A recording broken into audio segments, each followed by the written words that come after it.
entertainment correspondent for many of these 23 years, Dave DeBaker. Hi, Dave. Wow, that's right. I've been doing. People ask me how long I've been doing it. I don't even remember exactly. So I'm sure somebody has it in the records though. Do you know, Brandon, how long Dave has been doing this? Probably been, I don't know, 13, 14 years maybe, something like that. Yeah. Yeah, I think something so. like that, roughly. Yeah, I think so. Well, we love having you on the show. Dave's had a busy schedule at the college. Yeah. And a busy life. You've got two kids now. 2 kids now. Yeah, my daughter's 1 and my son's 3 now, and he made his TV premiere a couple of years ago. There's my daughter Jane, and it's my son Rowan there hanging out, and a rare moment of peace where he's not yanking something out of her hands. Yeah, they're very cute. They're very adorable. So and yeah, we've been 2023 went by like a flash. I was teaching every day till 3. So I wasn't able to do the show at all, but also just like, it was like 2020, I don't know, with 2 kids, one at 1, or, just born, went by like a flash. So, yeah. Yeah, wow, life changes just like that. Yeah, it really does. Yeah. So but they're doing great. Everyone's doing great. We're all happy, healthy, and getting over the winter colds and all that stuff there. Well, it's probably, good timing that you were off with the commitments, because we had the writer's strike, we had the pandemic, we had the actor's strike. Yeah. I mean, there was not a lot of content being made. No, there was. That was one thing. I think I texted that to Karen. I was like, I don't know what I would talk about, because there was just nothing. We were like, my wife and I were just scrambling to find something to watch. We went back and watched a lot of older stuff that we, rewatched that stuff. But now, new shows are starting to come back. It's starting to get that feel back. There's a little bit of excitement there. There's been some good series coming out. I just started the new season of Fargo. I watched the first episode of that. It's fully aired. It's on streaming on Hulu, and maybe on demand on Comcast or whatever. But it's great. The first episode I saw was just great. The great cast with that. Loved it. Yeah. Now, this is how many years of Fargo? I think it's the 5th season. Oh, wow. Yeah. The last season was not great. I didn't even finish the last season. So you don't need to see the previous season? No, you don't. There's like connections, or what do they call them? Easter eggs. If you maybe, but I'm not observant enough to pick them up. So, that was the guy from season 2 or whatever. I don't remember. But you can watch it by itself. And if if specifically like the cast, like if you look at that cast and you're like, I love John Hamm, and or whoever's in that season that you like, then definitely check it out. It's a great series. All 4 out of the 5 or 3 out of the 5 are great. The 4th one wasn't too good.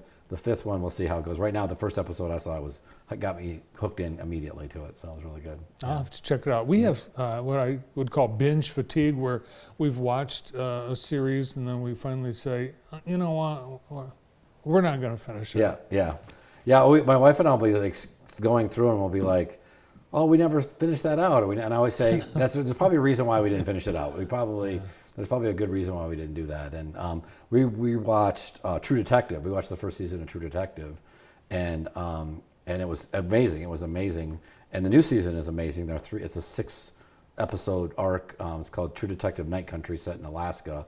And the first 3 the 3rd one aired last night, and it's unbelievably good. Yeah, it's really, really good. So it's True Detective, and then there's the subtitle. Yeah, it was like the creator, Issa Lopez, she had had the idea for the story structure and pitched it to HBO as just an independent thing. And they said, can we bring this into the True Detective universe? Because we'd like to bring that back. And so she went back through it and added in elements to sort of connect the universe together. But like with Fargo, you could just watch it. You don't need to know the previous seasons of it or whatever. But because we never watched the 2nd season or the 3rd season of True Detective.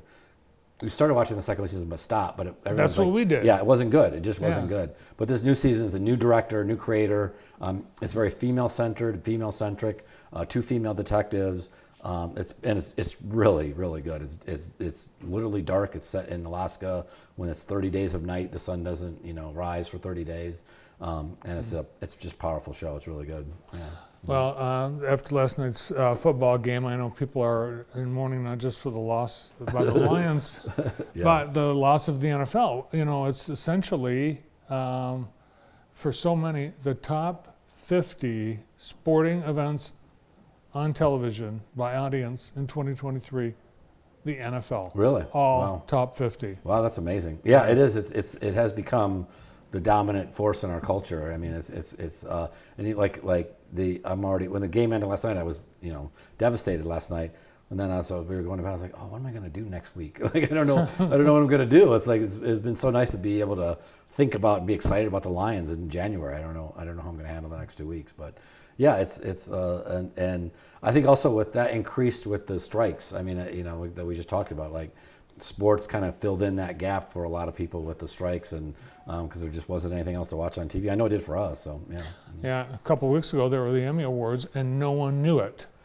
We didn't know what is going on with that. I was like, my wife was putting our son to bed. I said, literally, I was like, honey, I just realized the Emmy Awards are. She loves watching that stuff, and I said they're tonight, and she's like, and it was the same night as a playoff game, which I also didn't understand. Yeah. Why would they do? That made no sense to me at all. Yeah, that one was a weird one. Yeah. Oh, the next one, I guess, is the Academy Awards. Oh, Yeah. Grammys, but the Oscars. Yep. So people have heard at least of some of the movies. Yeah. I think the movies that people have most heard of, like Oppenheimer, are going to be like. I feel like that's kind of the favorite for us, Best Picture going in. The Barbie movie is going to get some acting nominations, or wins, maybe writing nomination win probably. So, and I think there's access to those movies now. They're out there, they're streaming, they're re-releasing in theaters, although they're not really releasing them here in Jackson, but they're around if you want to see them. Yeah. They're not coming here, but They're not coming here. They're I know, I was like out there. all excited. I was like, oh, I'll get to see Killers of the Flower Moon. I didn't get a chance to see it. Like maybe I'll get it, and then it's not here in Jackson. So like Saltburn. yeah. I don't think that'd play here. I don't think that'd play here either. Yeah, especially with the Michigan Theater on hiatus right now. So it might get some of those here if that was running. But yeah. Who knows? Yep.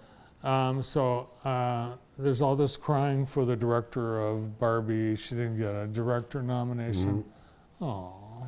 You don't buy into that? I don't. I mean, she's not. I mean, it's that always happens. I think I'm sure there is something there, but that always kind of does happen to younger directors. Typically, their movie gets nominated for a lot of things, but they don't get nominated for a lot of things. But she's had. I think she had three of her 4 films have been nominated for Best Picture. So she had Lady Bird was, Little Women was, and Barbie was all nominated for Best Picture. But yet she still hasn't gotten a directing nomination. I don't like. At some point, you gotta have to give her one. But the Academy isn't perfect. It's not. It makes a lot of mistakes. So Yeah, it's people's opinions. Yep. And they said, oh well, there's no Asians or there's no black people or there's no women. Well, we don't have to do that anymore. That was just for a couple of years. It's gone. Yeah, I mean they're doing somewhat better with it, but I mean it's we'll see what gets made and produced. And I was Past Lives, which was nominated for Best Picture, the problem is it's an amazing film. It is an amazing film, but it's very quiet. It's not flashy. It's really the story of 2 people talking. That's the film. I mean, and it's a beautiful film. It's beautifully written, beautifully acted, beautifully directed. I felt like it deserved more. Maybe that's just because I just love that story so much. I thought it was so powerful. But I mean, it feels like we're going for the things that are about biographies of people with big special effects, even though they're, what I mean?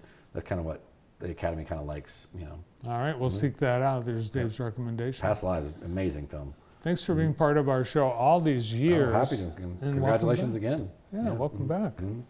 Our entertainment correspondent and Jackson College English professor, Dave DeBaker.